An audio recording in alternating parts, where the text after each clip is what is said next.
સુરતમાં ફી માટેની હેવાનિયતે એક વિદ્યાર્થીનીનો જીવ લીધો છે। ગોડાદરાની આદર્શ પબ્લિક સ્કૂલનો આ ચોંકાવનારો કિસ્સો પ્રકાશમાં આવ્યો છે, જેમાં પરિવારજનોએ શાળા પ્રશાસન સામે ગંભીર આક્ષેપો કર્યા છે। ચોંકાવનારો આરોપ લગાવવામાં આવ્યો છે કે વિદ્યાર્થીનીને 2 દિવસ ટોયલેટ પાસે ઊભી રાખવામાં આવી હતી। શાળાના નિર્લજ્જ વ્યવહારથી કંટાળી અને વિદ્યાર્થીનીએ આપઘાત કર્યો હોવાનું પરિવારજનો જણાવી રહ્યા છે। તો શાળાના વ્યવહારથી લાગી આવતા વિદ્યાર્થીનીએ આપઘાત કર્યો હોવાનો પણ આરોપ લગાવવામાં આવ્યો છે। શાળા સંચાલકોએ વિદ્યાર્થીના પરિવારના આરોપો અત્યારે ફગાવ્યા છે। વિદ્યાર્થીનીની ફી બાકી હોવાનું પણ જો કે શાળા સંચાલકે સ્વીકાર્યું છે।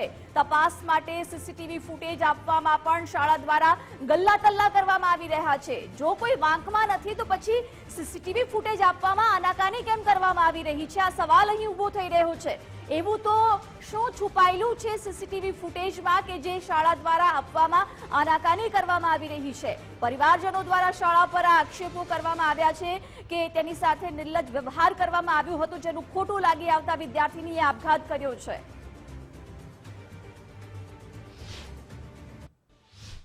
फीस के लिए बहुत टॉर्चर किया। वो घर पे आके एक बार रोई थी तो उन्होंने बोला कि मेरी बहन ने बोला कि वो पूरे दिन बाहर खड़ी थी क्योंकि फीस नहीं भरी।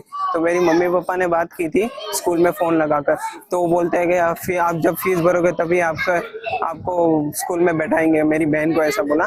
तो फिर हमने वापस बात की तो वो बोले ठीक है। तो उस दिन मेरी बहन स्कूल गई थी तो भी उसको पूरे दिन बाहर खड़ा रखा। उसको बार बार तो फीस के लिए बोला गया कि फीस लेके आओ, फीस लेके आओ।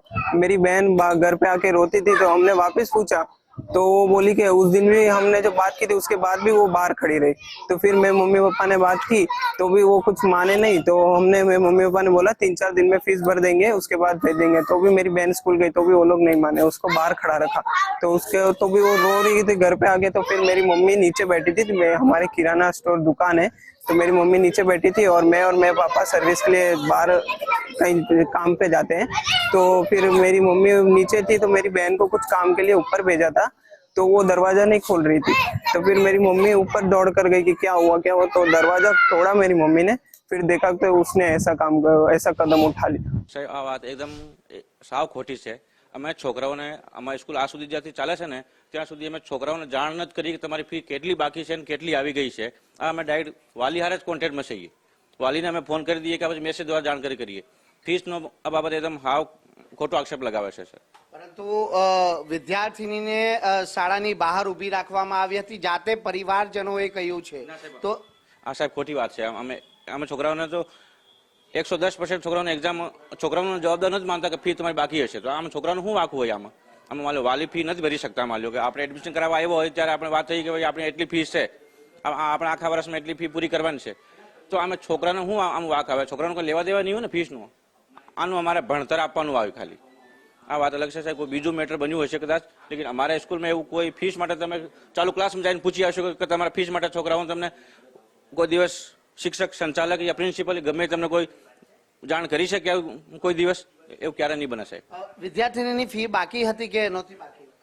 ફીસને તો બાકી હશે તો ના, આપને પૂછવા માંગીશ બાકી હતી કે નહોતી બાકી? હા, ફીસ બાકી હશે।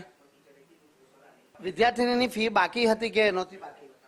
ફીસને તો બાકી હશે તો ના, આપને પૂછવા માંગીશ બાકી હતી કે નહોતી બાકી? હા, ફીસ બાકી હશે।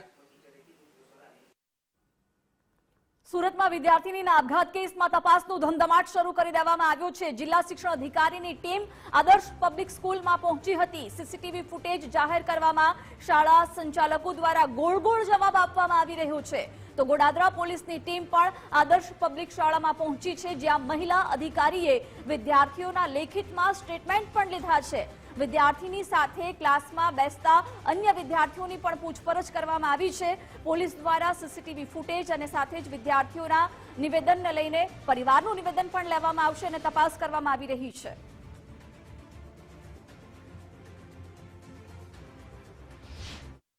અમે લોકો અત્યારે વિદ્યાર્થીઓ પાસે સ્ટેટમેન્ટ લખાવ્યા છે। હવે એનો ઓબ્ઝર્વ કરીશું અને અમે નક્કી કરીશું। હાલ તો એ લોકો મિત્રો લખી રહ્યા છે, વિદ્યાર્થીઓ લખી રહ્યા છે, આપ જોઈ શકો છો, એ લખી રહ્યા છે અને એમની પાસેથી જે જવાબ મળશે એનો અમે લોકો ટીમ જે છે તે જોઈશું, નક્કી કરીશું અને પછી એના પરથી ડિસ્કસ કરીશું। પ્રાથમિક માહિતી મુજબ વિદ્યાર્થીની આપઘાત કરેલ છે અને એ બાબતે મને જે સૂચના મળી છે તે પ્રમાણે હું આવી છું અહીંયા. હાલ તો પ્રથમ જે છે વિદ્યાર્થીઓના સ્ટેટમેન્ટ લેવાની પ્રોસેસ ચાલી રહી છે. તો સુરતમાં વિદ્યાર્થીનીના આપઘાત કેસમાં વધુ એક મોટો ઘટસ્ફોટ થયો છે. મૃતક વિદ્યાર્થીની ભાવનાની મિત્રનું મહત્વપૂર્ણ નિવેદન પણ સામે આવ્યું. કહ્યું કે શાળા તરફથી કોઈ દબાણ કરવામાં નથી આવ્યું તેવો દાવો કરવામાં આવ્યો. શાળા તરફથી ફીને લઈને તેણે કોઈ ઠપકો નથી અપાયું તેવું નિવેદન તેના મિત્રએ આપ્યું છે. તે અન્ય વિદ્યાર્થી સાથે મોબાઈલ પર વાત કરતી હતી અને બંનેની વાતચીતનું રેકોર્ડિંગ પણ તેના પિતાના હાથે લાગ્યું છે. અત્યાર સુધી તપાસમાં આ બાબતો સામે આવી રહી છે. સ્કૂલમાં તેના ક્લાસરૂમમાં ભણતા અન્ય વિદ્યાર્થીઓના પણ નિવેદન લેવામાં આવ્યા છે, જેમાં તેના મિત્રનું એક નિવેદન આ લેવામાં આવ્યું છે. उसके पेरेंट्स उसको स्कूल ही नहीं आने देते थे, पता नहीं क्यों. वो तैयार होके बैठी रहती तो उसकी मम्मी बोलती थी कि वो स्कूल नहीं जाएगी और वो तैयार होके भी रहते थे, उसको रोक लेते थे निकलते समय. जब स्कूल के लिए आती थी ना तो उसको रोक लेते थे. वो किसी लड़के से बात करती थी, उसका नाम कुंदन था शायद, पता नहीं नाम में वो कंफर्म नहीं पता है. तो उसी के घर पे पता चल गया था. रिकॉर्डिंग उसके पापा ने सेटिंग कुछ किया था फोन में, तो रिकॉर्डिंग पता चल गया, उसके पापा ने सुन लिया था. तो वही उसको शायद डांटा होता था घर पे रात को टाइम, संडे को. हाँ, तो और फिर कल तो मेरे को पूरे दिन नहीं दिखी, शायद घर में ही थी अपने दुकान पे बैठी रहती थी ना रोज, वैसे कल नहीं दिखी. और फिर रात में भी पता चला कि ऐसा कुछ हुआ है. ये लड़के वाली बात आपको किसने बताई? उसी ने बताई थी मुझे. जिस दिन उसने मेरे को फ्राइडे को बताया था ना, उस दिन के बाद से हमारी बात ही नहीं हुई. जिस दिन मेरे को पता चला था ना कि ऐसी ऐसी बात है, लड़के से किससे बात कर रही, उस दिन मैंने मना कर दी थी बात करने. हाँ, हमारी प्रेस सोसाइटी में रहता है. અને આજ અંગે વધુ વિગતો મેળવીશું. ન્યૂઝ રૂમથી મારા સહયોગી ઉમંગ જોડાઈ ગયા છે. ઉમંગ, એક 8મા ધોરણમાં ભણતી વિદ્યાર્થીની આપઘાત કરી લે છે. પરિવારજનોએ શાળા પર આરોપ લગાવ્યા છે ફીને લઈને જે તેની સાથે દુર્વ્યવહાર કરવામાં આવ્યો, ખોટું લાગી આવતા આપઘાત કર્યો. હવે જો કે આપઘાત કરનાર વિદ્યાર્થીના જે મિત્ર છે એનું પણ નિવેદન સામે આવ્યું. બંનેમાં વિરોધાભાસ જોવા મળી રહ્યો છે. શું અપડેટ છે આખા મામલાને લઈ?